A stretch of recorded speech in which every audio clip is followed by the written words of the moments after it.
బులెటిన్లో మరో బ్రేకింగ్ చూస్తున్నాం. బీఆర్ఎస్ అధినేత కేసీఆర్ అధ్యక్షతన కాసేపట్లో తెలంగాణ భవన్లో బీఆర్ఎస్ ఎల్పీ సమావేశం జరగనుంది.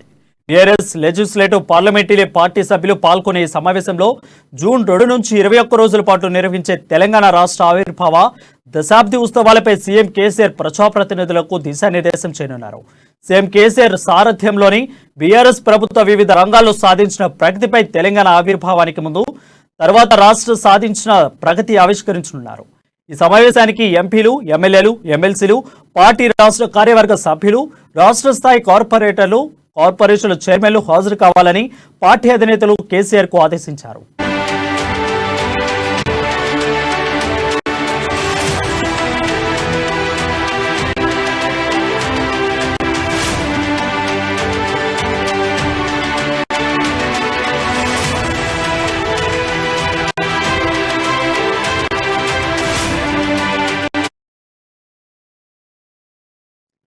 బులెటిన్లో మరో బ్రేకింగ్ చూస్తున్నాం. బీఆర్ఎస్ అధినేత కేసీఆర్ అధ్యక్షతన కాసేపట్లో తెలంగాణ భవన్లో బీఆర్ఎస్ ఎల్పీ సమావేశం జరగనుంది.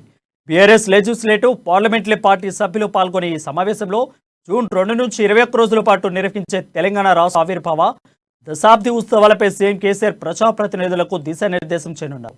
సీఎం కేసీఆర్ సారథ్యంలోని బీఆర్ఎస్ ప్రభుత్వం వివిధ రంగాల్లో సాధించిన ప్రగతిపై తెలంగాణ ఆవిర్భావానికి ముందు తర్వాత రాష్ట్రం సాధించిన ప్రగతిని ఆవిష్కరించనున్నారు. ఈ సమావేశానికి ఎంపీలు, ఎమ్మెల్యేలు, ఎమ్మెల్సీలు, పార్టీ రాష్ట్ర కార్యవర్గ సభ్యులు, రాష్ట్ర స్థాయి కార్పొరేషన్ చైర్మన్లు హాజరు కావాలని పార్టీ అధినేత కేసీఆర్ ఆదేశించారు.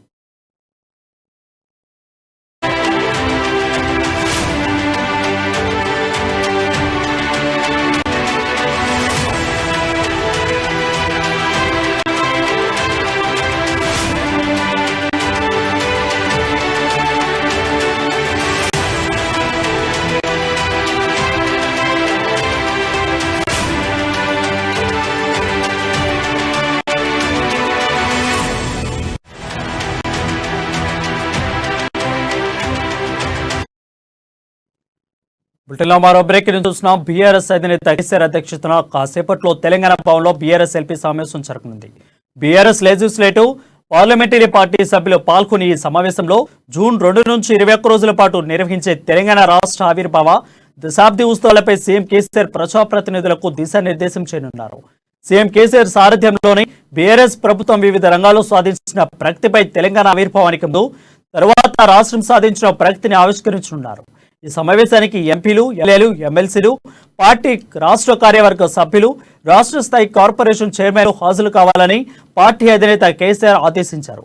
దీనిపై మరింత సమాచారం మా ప్రతినిధి హరీష్ లైవ్ ద్వారా అందిస్తారు. హరీష్, చెప్పండి.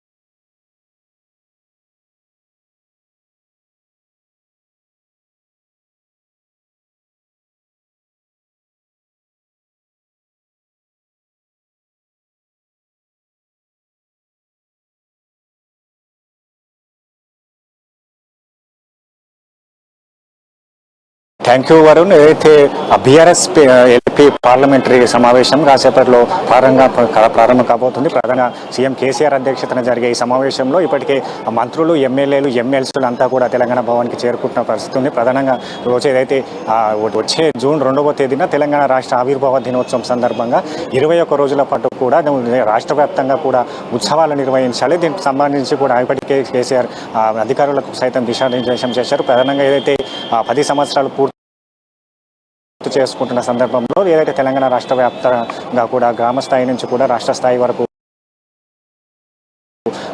ఈ ఉత్సవాలు నిర్వహించాలి. అంటే ప్రత్యేకంగా చూడవచ్చు 21 రోజుల పాటు ఈ ఉత్సవాలు జరగనున్నాయి. ప్రధానంగా అమరవీరుల సంస్మరణ దినోత్సవం మొదలు నుంచి కూడా అన్ని సంబంధించి తెలంగాణలో ఉన్న కళలు, సాంస్కృతికలు, కార్యక్రమాలకు సంబంధించి కూడా అన్ని 21 రోజుల పాటు ఒకరోజు డే బై డే కూడా ఈ ప్రోగ్రామ్ షెడ్యూల్ అయితే ప్రధానంగా ఫిక్స్ చేయడం జరిగింది. దానికి సంబంధించి కూడా ఏదైతే కేసీఆర్ ఈరోజు ఈ సమావేశంలో దిశానిర్దేశం చేస్తున్నట్టుగా తెలుస్తుంది. ప్రధానంగా పలు అంశాలపైన కూడా సీఎం కేసీఆర్ ఈరోజు ఏదైతే ఈ పార్లమెంటరీ సమావేశం కూడా ఎమ్మెల్యేలు, మంత్రులు, ఎమ్మెల్సీలతో దిశానిర్దేశం చేయనున్నట్టు తెలుస్తుంది. ప్రధానంగా చూడవచ్చు, ఏదైతే కర్ణాటక ఎన్నికల ఫలితాల తర్వాత కూడా సీఎం కేసీఆర్ మళ్ళీ ఈ మీటింగ్ సమావేశం నిర్వహించడం కూడా ప్రాధాన్యత సంతరించుకుందని చెప్పొచ్చు. ప్రధానంగా కర్ణాటక ఎన్నికల్లో అక్కడ కాంగ్రెస్ పార్టీ గెలుపొందడం, అలాగే అదే సిచ్యువేషన్స్ ఇక్కడ రాష్ట్ర వ్యాప్తంగా కూడా వచ్చే 6 నెలల్లో రాష్ట్రంలో ఎన్నికలు ఉన్నాయి. ఎన్నికలకు ఏ విధంగా ముందుకెళ్ళాలి, బీఆర్ఎస్ పార్టీ నుంచి ఏదైతే పార్టీని ఎలా బలోపేతం చేయాలి, గెలిచే దిశగా కూడా పార్టీలు ఎలాంటి కార్యక్రమాలు, ఎలాంటి హామీలతో ముందుకెళ్లాలి దానిపైన కూడా ఇక్కడ ఈ సమావేశంలో చర్చించినట్టుగా తెలుస్తుంది. ప్రధానంగా చూడవచ్చు, ఏదైతే కర్ణాటక ఎన్నికల ఫలితాలు, అలాగే దీనికి సంబంధించి రాష్ట్ర ఆవిర్భావ దినోత్సవం ఘనంగా నిర్వహించేందుకు కూడా ఈ సమావేశంలో చర్చించినట్టు తెలుస్తుంది. ప్రధానంగా చూడవచ్చు, తెలంగాణ రాష్ట్ర ఏర్పాటు తర్వాత ఎలాంటి ఫలాలు రాష్ట్ర ప్రజలకు అందాయి, అలాగే మలిదశ తెలంగాణ ఉద్యమం నుంచి తొలిదశ తెలంగాణ ఉద్యమం నుంచి మలిదశ తెలంగాణ ఉద్యమం వరకు రాష్ట్రంలో కొనసాగిన ఉద్యమ పోరుకు సంబంధించి అన్ని డాక్యుమెంటరీ రూపంలో కూడా ఫీడ్బ్యాక్ తెలుసుకునే కూడా ఈ సమావేశంలో తీసుకొని ఉన్నారు సీఎం కేసీఆర్. అలాగే దీనికి సంబంధించి అన్ని పథకాలు ఏదైతే బీఆర్ఎస్ ప్రభుత్వం ప్రవేశపెట్టిన పథకాలు ఎంతవరకు ప్రజలకు చేరువయ్యాయి, అంటే ప్రజలు బీఆర్ఎస్ పార్టీకి ఇప్పుడు ఉన్న పరిస్థితుల్లో ప్రజలు ఏమనుకుంటున్నారు, పార్టీ బలాబలాలు ఏంటి, నియోజకవర్గ స్థాయిలో కూడా అన్ని ఎమ్మెల్యేల నుంచి కూడా ఫీడ్బ్యాక్ తెలుసుకునే అవకాశం కనిపిస్తుంది. అలాగే రాష్ట్రంలో ఇప్పుడు ఇప్పటికైతే ఉన్న బీఆర్ఎస్ పార్టీకి సంబంధించిన ఎన్నికలకు ఏ విధంగా ముందుకెళ్ళాలి, ఏ విధమైన హామీలు ప్రజలకు చేరువయ్యేందుకు చేయాలి, అలాగే కర్ణాటక ఎన్నిక ఫలితాల తర్వాత కాంగ్రెస్ పార్టీ రాష్ట్రంలో ఉన్న పరిస్థితులు ఏంటి, దానికి ఉన్న అంటే కాంగ్రెస్ పార్టీకి బలహీనతలు ఏంటి, ఇక్కడ బీజేపీకి సంబంధించిన బీజేపీ పార్టీ బలహీనతలు ఏంటి, దానిపైన బీఆర్ఎస్ పార్టీ ఎలా ముందుకెళ్ళాలి దానిపైన దిశానిర్దేశం చేయనున్నారు. అలాగే దీనికి సంబంధించి అంటే ఇప్పటికే రాష్ట్రంలో గవర్నర్ దగ్గర ఉన్న పెండింగ్ బిల్లులు, అలాగే ఏదైతే ఉన్న పెండింగ్ బిల్లును మరోసారి పెండింగ్ బిల్ గవర్నర్కి పంపాలి, దానిపైన కూడా చర్చే అవకాశం కనిపిస్తుంది. అలాగే ఏదైతే కోటా ఎమ్మెల్సీ ఈ నెల 27తో ఇద్దరు కోటా ఎమ్మెల్సీకు వాళ్ళకు గడువు తీరనున్నది. దానికి సంబంధించి మరోసారి అసెంబ్లీ నిర్వహించి ఎమ్మెల్సీలకు గవర్నర్ కోటాలో కూడా కోటా ఎమ్మెల్సీలకు ప్రతిపాదించేందుకు కూడా ఈ సమావేశంలో చర్చించినట్టు తెలుస్తుంది. ప్రధానంగా చూడవచ్చు, ఏదైతే వచ్చే 6 నెలల కాలంలో ఎన్నికలకు సంబంధించి 5 రాష్ట్రాల్లో తెలంగాణతో పాటు మిగతా 4 రాష్ట్రాల్లో ఎన్నికలు ఉన్నాయి. ఎన్నికల్లో ఒకేసారిగా జరిగితే బీఆర్ఎస్ పార్టీకి ఏ విధమైన ఫలాలు ఉంటాయి, అలాగే ఈ కర్ణాటక ఫలితాలు కావచ్చు, అయితే బీజేపీ ప్రభుత్వానికి అక్కడ చిక్కుదురుగైంది.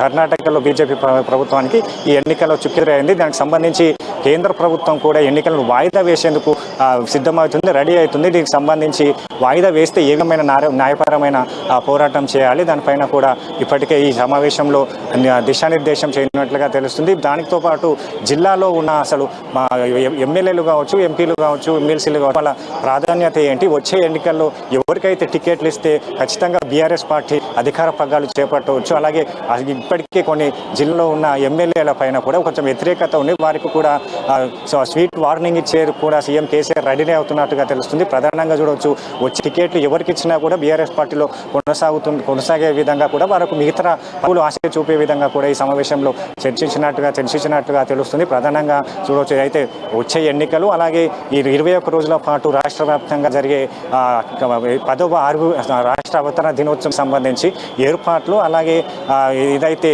వచ్చే ఎన్నికలు, అలాగే కాంగ్రెస్ కావచ్చు, బీజేపీ పార్టీకి సంబంధించిన బలహీనతతో ఏ విధంగా ముందుకెళ్ళాలి. ఇప్పటికే కేసీఆర్ ముందస్తుగా అంటే ఈ అవతరణ దినోత్సవ వేడుకగానే బీఆర్ఎస్ పార్టీ నుంచి కూడా అంటే ఈ 6 నెలల కాలంలో ఎమ్మెల్యేలు అంతా ప్రజాక్షేత్రంలో ఉండాలి, ప్రజలతో ముందుకెళ్ళాలి, అలాగే ఏ విధమైన మనము హామీలు ఇవ్వాలి దానిపైన కూడా ఈ సమావేశంలో చర్చించినట్టుగా తెలుస్తుంది. వరుణ్. హరీష్.